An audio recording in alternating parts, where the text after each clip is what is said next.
Hello and welcome to Bible Talk, the space to discuss all things bipolarity. I'm Clément Bessard, the founder of Upstage, and our mission is to transform our bipolarity into an opportunity, since I'm also bipolar. So we're really lucky to welcome the Professor Paul Fitzgerald today, and we're going to talk about TMS, which is Transcranial Magnetic Stimulation, and how it really helps in the treatment of depression and other challenges. So I'm really happy to have you, Paul, and I'll just let you present yourself. Thank you, Kevin. It's a pleasure to join you. So I am a professor of psychiatry. I'm currently the director of the School of Medicine and Psychology at the Australian National University in Canberra. But perhaps more relevant to why we're talking, I've been involved in doing research in mental health related conditions since the late 1990s. I started doing work with TMS around that time. I've done many dozens of clinical trials evaluating the use of various forms of TMS and other types of new treatments for a variety of different conditions, treated thousands of patients with TMS, and also been involved in setting up many services. So that is sort of my background and what I hope I can bring to the conversation. Awesome. So maybe I think the most important thing is to explain what TMS is. So I will use at the beginning transcranial magnetic stimulation. I think it's important because always with those acronyms, nobody understands. So from my point of view, it's something we had a bad image because in 30, 40 years ago, and even in old movie, it was a different technology, and now it's just works a lot. It works really well. But I want you maybe to have your definition on it. I think you're a better expert than me. Sure. So transcranial magnetic stimulation, or TMS, is a procedure that involves stimulating the nerve cells in the brain with an intent to produce therapeutic benefit, but in a way that is relatively non-invasive. So from a practical perspective, what happens is a patient sits in a reclining chair, they're awake, there's no anesthetic or some people will listen to music or just relax while the treatment's going on. A coil, which looks a bit like the top of an old-fashioned sort of key, but much larger, sits on the head, it's connected to a machine. A fairly strong electrical current passes through that coil, but there's no direct electrical stimulation of the person themselves. So it's quite different than old-fashioned electroconvulsive therapy.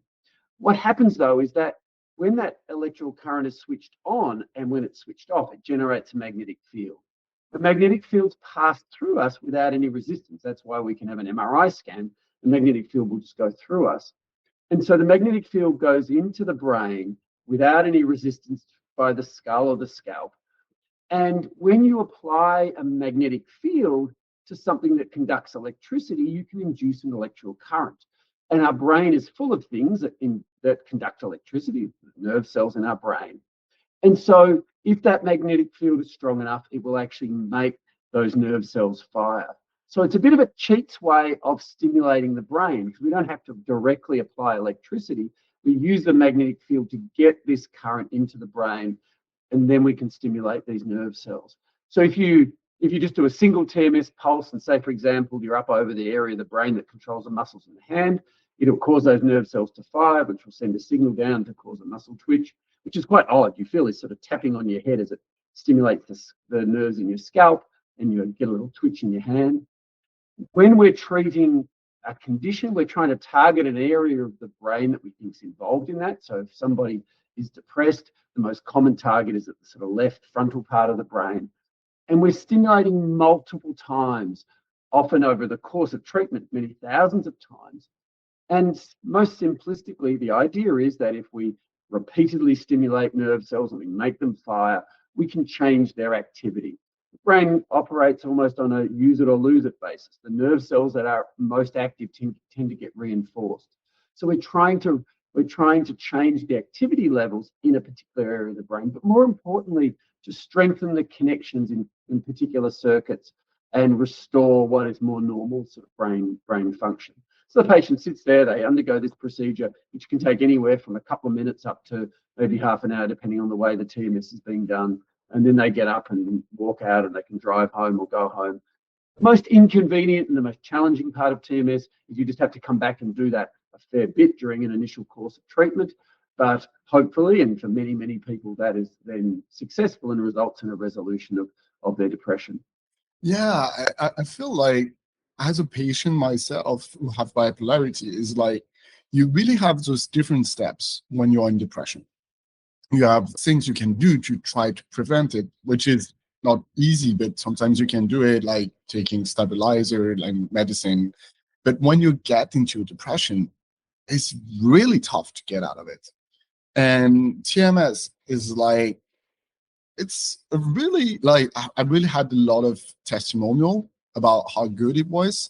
But as a patient, like when do I ask myself the question of thinking about trying it, and at what point of the depression? How does it work?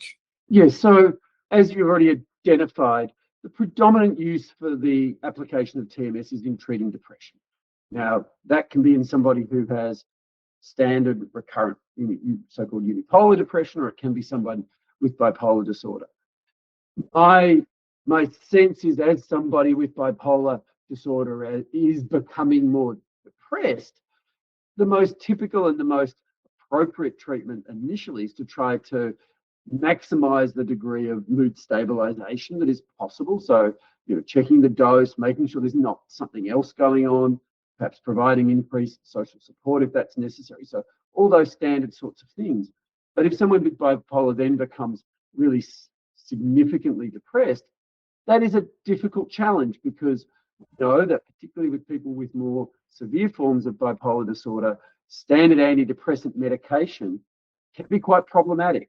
There's a lot of professional psychiatric debate about how effective antidepressant medications are in people with bipolar disorder, but they also run a very high risk of triggering switching or even rapid cycling and other complications. And so many psychiatrists would recommend, again, returning to well, can we maximize the mood stabilization and hope the person then starts to come out of their depression?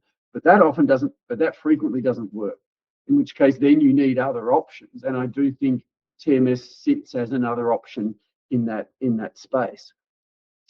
There is a risk with TMS of it triggering a switch into a manic state. Fortunately, that risk seems to be relatively low. I've treated many hundreds of patients with bipolar disorder in the depressed phase of their condition over many, many years, and have seen a few people where their mood started to get elevated. But one of the advantages of TMS is you're sort of, during the acute phases, you're having treatment on a daily basis. So it can be picked up pretty quickly, and the frequency of the treatment can be reduced, or it can be paused for a short period of time. And often that's enough to prevent somebody switching. The only patient I've seen in many, many years who've had what I would describe as a complete switch to a relatively significant manic episode at the end of the course of his TMS. I very distinctly remember this because it was quite serious. The day he finished his TMS, he seemed to be quite good, in a balanced state. He represented to the clinic 3 or 4 days later and was quite high. On the day that he stopped his TMS, he also stopped his mood stabilizer. And so it was very difficult to know how much was this going to happen anyway, or was it partly to do with the medication. My practice certainly is, if somebody has a significant bipolar disorder, and I'll try to clarify what I mean by that, and they're having TMS, they probably should be on some form of mood stabilizer to minimize that risk. And in that context, the risk seems very low. The exception that we will occasionally make is somebody who has bipolar 2 in particular, perhaps has only had very mild episodes of elevation and hasn't had any for a very long time. Occasionally, I can be talked into providing a course of TMS without the person being on a mood stabilizer, but even then, I'm very wary and careful. But if somebody's had, a manic episode, certainly if they've had it in the last few years, I would very much want them to be on a mood stabilizer during the treatment. Okay, so it's really interesting because there's like different steps. So as a patient, I go through depression. So I first go to my psychiatrist, for example. There's also a lot of action you can do. I really advise you, and we will put it in the descriptions, is like, it's kind of an action plan you can build yourself, which is usually like, how do you talk with your family? Maybe get a meeting with your psychiatrist. It could be a lot of different things. But basically, that's the first thing you do when you feel depression is coming. Then when you're going to see your psychiatrist, and maybe you can change your treatment, you can go a bit more to your psychologist, this type of thing. And then if it doesn't work, then TMS is really something that you have to think about it, and maybe like ask your psychiatrist. And then how does it go? Because Paul, can you tell us like what is the steps to get into TMS in Australia? And how does it work? How much does it cost? How long does it take? Yeah, so it varies, for better or worse, and I think probably for worse. Psychiatry remains a relatively conservative profession, and a lot of psychiatrists practice in the way that they've been used to practicing for many years. And so if they've been used to prescribing medication or predominantly doing psychotherapy, some psychiatrists are just slow to take up new therapies and to recommend new therapies, including TMS. That's certainly not everybody, and there are many TMS clinics now around the country and who receive referrals widely from psychiatrists and GPs and other health practitioners, but it's not always the case. So I mention that because sometimes it does require a bit of self-advocacy to get through that next step. So some psychiatrists, but not many, will have a TMS clinic or a machine as part of their practice, but often it requires referral to a TMS clinic of sorts, and there are plenty of those around now. We don't have the complete coverage that would be ideal, particularly in areas outside of major cities, but one of the services that I'm associated with now, Monarch Mental Health Group, we have got some clinics in some country areas as well as in cities, and that's gradually happening. So what would typically happen is a referral would be made to the TMS clinic. There'd be an assessment by a psychiatrist associated with that clinic who would make sure that the person was suitable, that there were no what we call contraindications or no reasons why treatment couldn't happen. They're pretty rare, but we need to be careful about a few particular things that we can talk about, and that the person is well aware of what they're getting themselves in for, what the treatment's going to involve. Treatment can usually be started relatively quickly. There is a bit of a procedure that's done at the start, which is part of working out the dose, which is essentially just working out how high the machine needs to be turned up.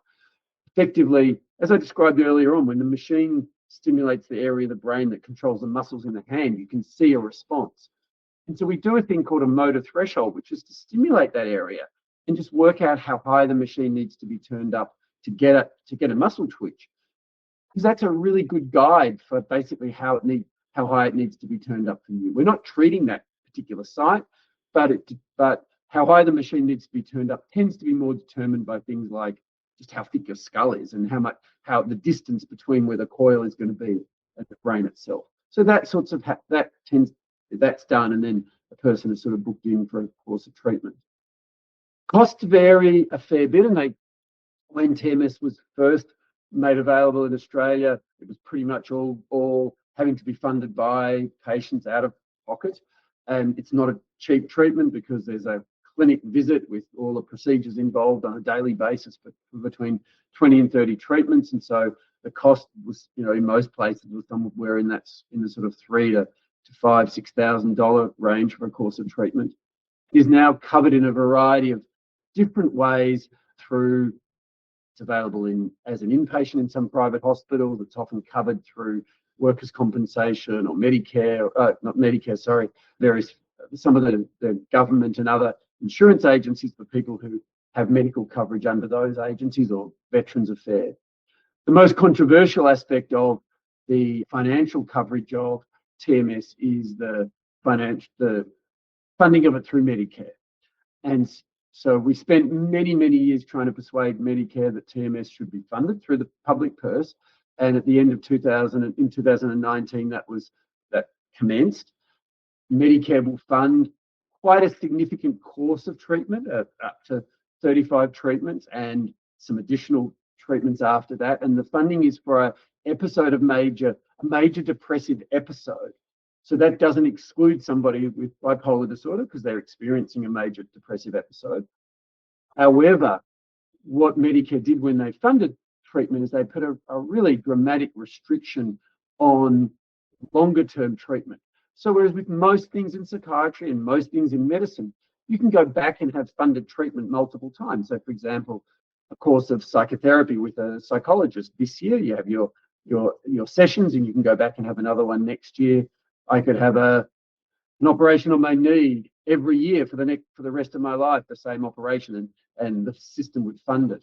Essentially what Medicare did was they funded that initial 35 treatments and a short top up of 15, which is probably not enough.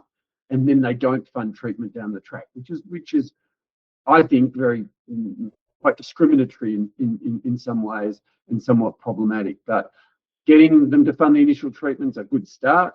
We're going to have to continue to work to try to fill out some of those funding gaps. And when Medicare is funding treatment, there are some clinics that will bulk bill all the costs of treatments, or if there's an out-of-pocket cost, it's obviously a lot less than if someone's funding treatment in their own right. Yeah, it's like, I think we sometimes have the same problem in France because we also have like psychiatrists explaining the same thing. And I saw you're funding a few different, like you funded TMS Australia and Monarch Health Group.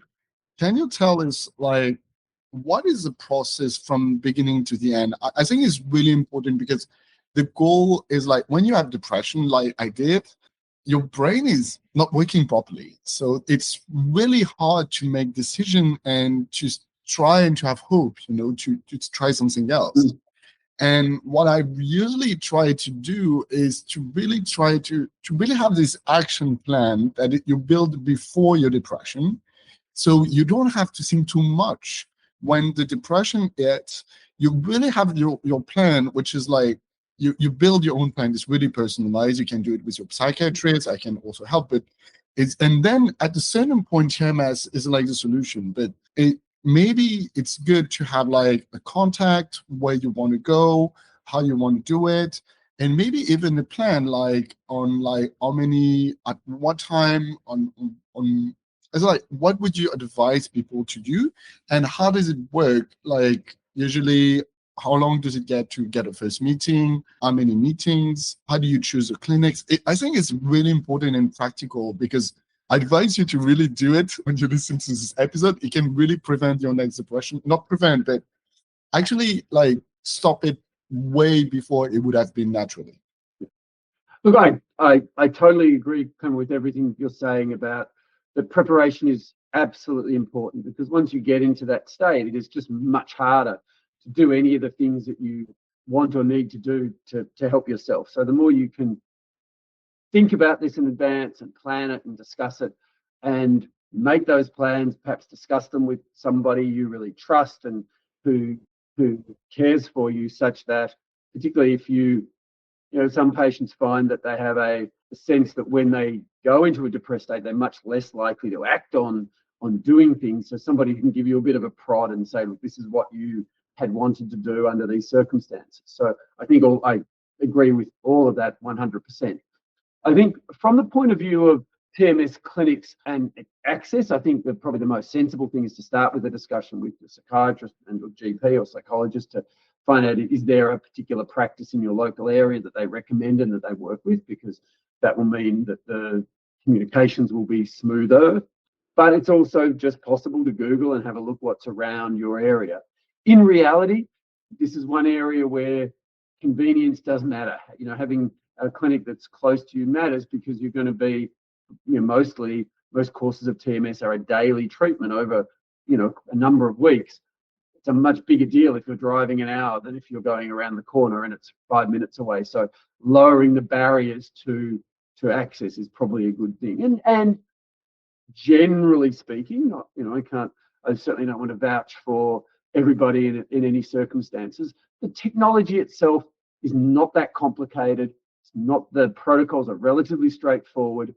There are some clinics out there promoting a variety of forms of TMS using things like EEG and brain imaging, all sorts of things, as if this somehow makes what they're offering more special or more effective. having spent 25 years of my life at the absolute coalface of this research, having done some of the first neuroimaging-based studies trying to improve TMS with imaging, having done studies with EEG trying to improve TMS with EEG, I can tell you absolutely in 2025, those things do not make a difference. You do not want to pay extra for all of that neuroscience, whiz-bang, razzmatazz, because that's all it is. It's a marketing tool. It might make someone feel like they're doing something more effective, but they are not more effective.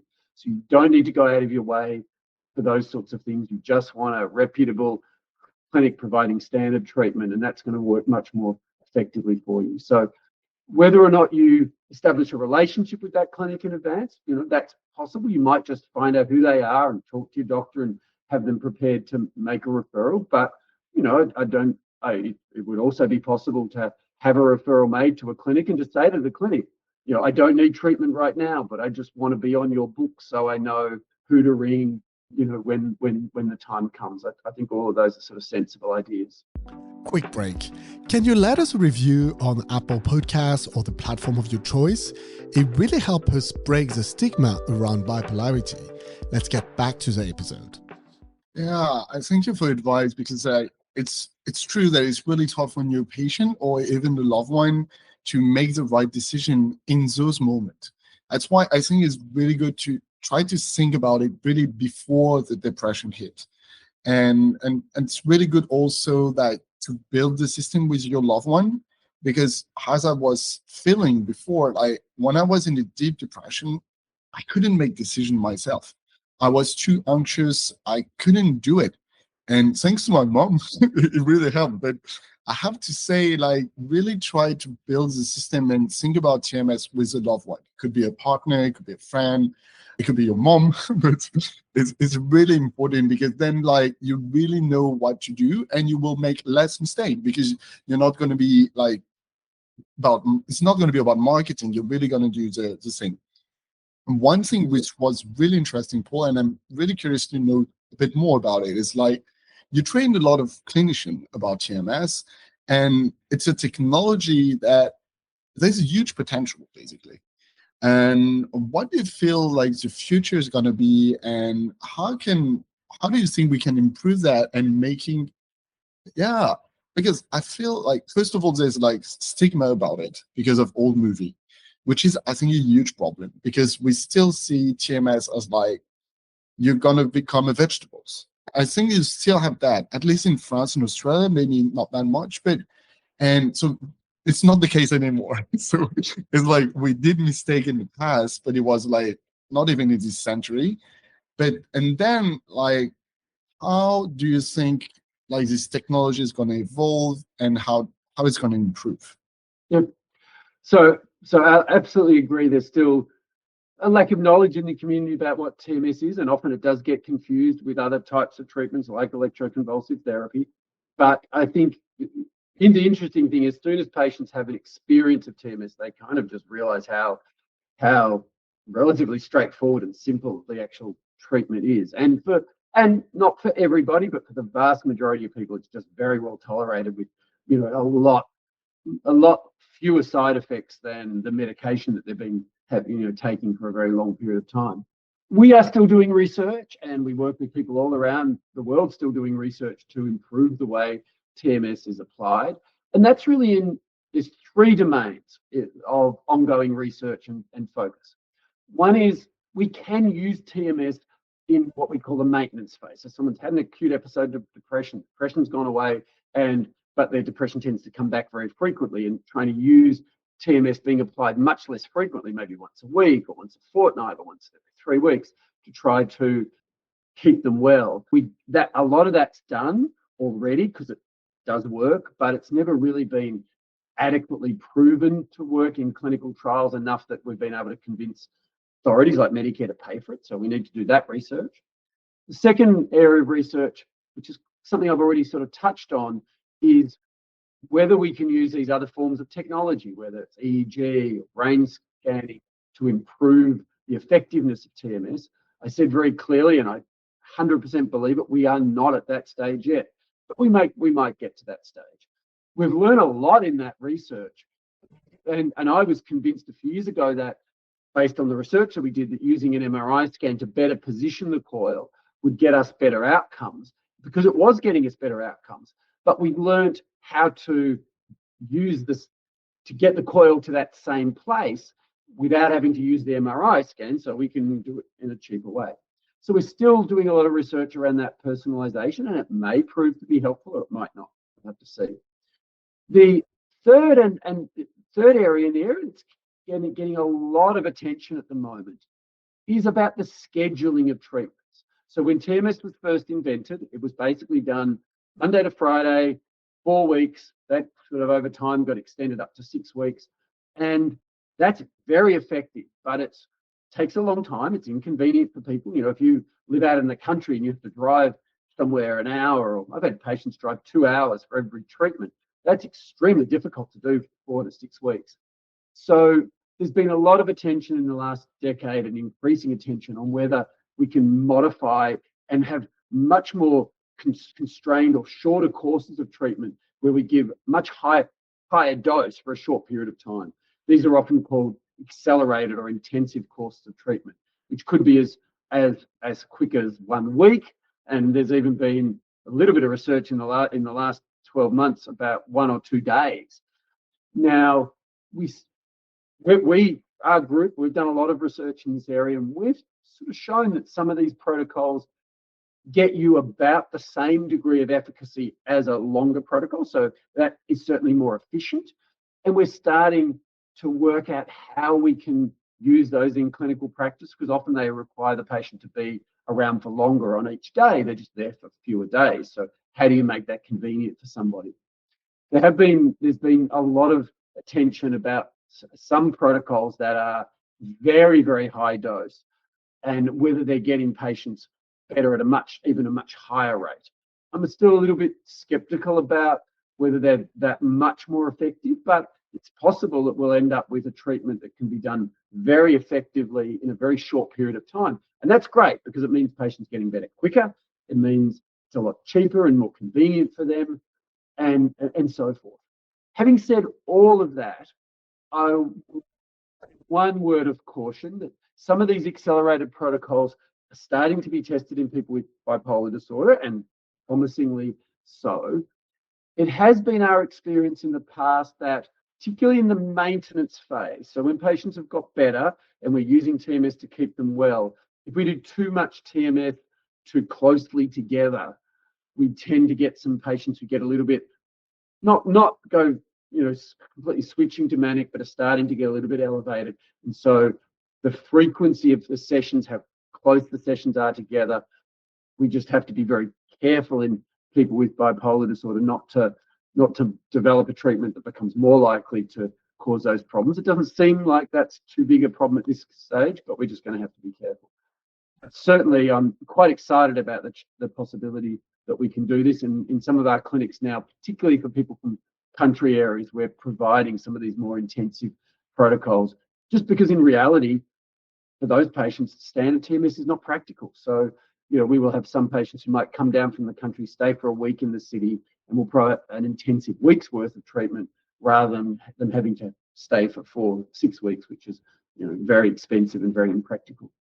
Yeah, and it's like a lot of things. What is like the feeling I have about psychiatry as a whole is like we have a lot of things to get done. It's just like the progress. Like we have so many things to do, and even the way we use our data as patient. That, like, one example, I was so surprised, when I went to see a psychiatrist when I was younger. Usually, they give you pills after 10 minutes. They don't know your weight. They don't know your blood type. They don't gather information. Do you see gathering more data before TMS as a difference or not? I think the answer is a little bit mixed. So we have done an enormous amount of research over the years, trying to understand the characteristics of patients who are more or less likely to respond to a course of treatment. We would like to be able to say to somebody, this is a better treatment for you or not, because it's inconvenient and because it can be costly. I would love to be able to say to somebody, you're in the group that's much more likely to respond or less likely to respond, to help guide treatment or help guide which type of TMS, because it does vary, that we would choose for an individual patient. And we've done a lot of that research looking at, the type of their illness, their individual symptoms, their gender, their age, everything we could think of. And most of that research didn't really get us anywhere. There aren't strong illness or personal characteristics that predict whether somebody's going to get better or not. Very frustrating doing that, but it's the reality. So that doesn't mean I don't think psychiatrists should try to understand their patient. I absolutely do. But in terms of whether it's going to influence TMS treatment, other than making sure the treatment's safe and they've got the appropriate, condition that it's going to help, then that's probably the main issues. We're continuing to do research to see whether there are other tools that we could use to do that prediction, things like EEG and imaging, and whether we could do a scan and say, we need to do your treatment this way or that way, but we're still a way off applying that in clinical practice. So it's a bit of a mixed answer, I think. Yeah, it's interesting because you're a researcher, so you're trying to not have stubborn opinion, but your book is actually curing stubborn depression. And can you talk a little bit about it? I know we mainly talk about TMS, but maybe there's other things you want to cover into depression to give advice to people who have either stubborn depression or even just depression. Yeah, maybe I'll start with the TMS in slightly different context, which is that, I've spent the vast majority of the research side of my career developing what are essentially biological treatments. But I would absolutely say right from the outset that these are just part of what should be appropriate mental health care for someone with bipolar disorder or for someone with any condition. TMS is not going to cure bipolar disorder. It's not going to cure depression. It might absolutely, the intention and what we do on many, many occasions is resolve an episode of depression. Getting out of that episode is only part of the challenge, and so continuing to be engaged with both biological but also psychological and social treatments is absolutely critical. And, I talked about maintenance TMS before, using maintenance to keep people well.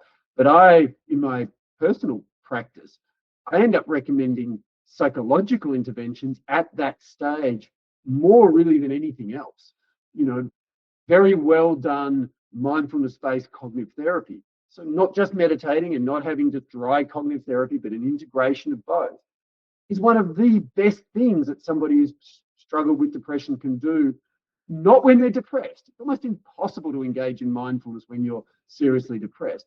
But as you're getting better, as a way of trying to stay well in the long term and embedding some of those habits about the way you think and the way you go about your day is absolutely critical. So although we've been talking at some length about these very concrete biological treatments, they need to sit within a broader context of what recovery looks like. So that was the first thing I wanted to say. Second thing, I'm just jumping quickly back to TMS for a minute. TMS, the first application, the main application for TMS is in treatment of depression, being unipolar or bipolar depression, but it seems also to be helpful for a variety of other conditions, and there's a lot of research going on in that way. It's already becoming available for the treatment of obsessive compulsive disorder, and we will see some other applications appearing over time. We've been in a period since really the start of this century where drug development in psychiatry was put right on the back burner. We had, a whole lot of new antidepressants come on the market, a variety of new antipsychotic medications, and then not a great deal for at least, 15 years, 20 years or so. A lot of the companies stopped doing a lot of drug development in this area, which is really unfortunate, absolute scandal in some ways. There is a little bit of a turnaround in this space now, mainly triggered by interest in some unusual types of drugs. So ketamine, which is a some people will have heard of, which is a drug mainly used as an anesthetic agent, has some very powerful but short-lived antidepressant activity. And there's a lot of research going on to try to work out, and the various forms of ketamine now that are available in clinical practice, but there's a lot of work going on to try to work out how to make application of ketamine a much more effective sort of treatment. There are other forms of brain stimulation, different types of electrical and magnetic fields and things that people are, and ultrasound actually, that people are experimenting with, but which aren't really ready yet for standard treatment. And then one of the areas that has garnered the most attention and, might I say, hype in recent times has been the application of using various types of psychedelic drugs as part of a form of therapy as well. And so there's obviously a lot of research going on in that space. So I think it's important to distinguish, obviously, what is evidence-based and clearly effective now. And TMS, I've seen in my lifetime, TMS transition from something that was highly experimental to something that became, hey, this is a reasonable thing to do when nothing else is working because we don't have a lot of choice, all the way to the point of now this is something that everybody should at least be aware of and should be discussed. There are other things that are now sort of coming through to help join, because we just basically need a much broader suite of options. You know, ultimately nothing works for everybody, and people, when they are struggling with conditions like bipolar disorder, just need more options, and that's what I think we all desperately want to see. Yeah, I totally agree. It's really like, as a person, which is really tough because I always say I'm bipolar type 2 Clement. And it's tough because you can be bipolar type 2, but you're not going to respond the same as me. I will take the pill. I never talk about what I take every day because I don't want you to do the same thing, because it would be a mistake. And it's the same thing with like pills, but TMS and other fields. And yeah, I heard a lot about psychedelic and this type of thing, which I don't have a strong opinion on for the moment, because what I like about TMS is like it works. It's as simple as that. And a lot of those things we are still like discovering and like, yeah, I don't know enough because I'm not a scientist myself, but it's really interesting. I wanted to end with this question, which is, we try to finish in an optimistic way, which is, if you had a magic wand, what would you change in mental health as a whole? Oh, goodness. Frankly, there are so many things that I would want to change. It would be use the magic wand to make more magic wands, because there are just so fundamentally so many things. It is really unfortunate that so many parts of the system are struggling and dysfunctional in different ways. The public mental health system, which predominantly provides treatment and care for patients with psychotic disorders and often more severe bipolar disorder, across the country is, there's not enough beds, there's definitely not enough community treatment, et cetera, et cetera. And on private side of the case, there's just as many problems as well. But I will answer that. I'll pick one thing, and I'll pick it not because I think it's the only, or even maybe not even the most prominent part of the problem, but it's the one that's most meaningful for me, which is that we've spent 20, 30 years doing fantastic work around reducing stigma to do with mental ill health, getting people to come forward when they have problems. And we've done a lot of that. But the missing piece is the piece that we've been already talking about, which is that our treatments just aren't good enough. So, and I mean, it will sound a little bit funny, but you can do all this work trying to, get people into treatment. And then if treatment's not good enough, that's not the solution. And so expanding the range of good, evidence-based, safe, effective treatments that people are willing to engage in, that are convenient, that are low cost. If I could have a magic wand, that's the bit of the piece that I would try to fix, because, and ultimately treatments that are oriented to more towards long-term changes in people's lives, so that they have some degree of certainty once they get better, that this is not something that's just going to be, coming back again in 6 months or 12 months or whenever it might be. Desperately wish I could do that. We're chipping away at it, but it's, they're very small steps considering the magnitude of the problem. Yeah, and that's what we're doing a little bit, even right now, we're trying to do our part in a little stone. Yeah, thanks a lot for your time, Paul. Lovely meeting you, and thanks for all your advice. Oh, look, it's been an absolute pleasure. Come on, thank you for the opportunity. To learn more about bipolarity, go to our website, hopestage.com, hopestage.com. See you soon.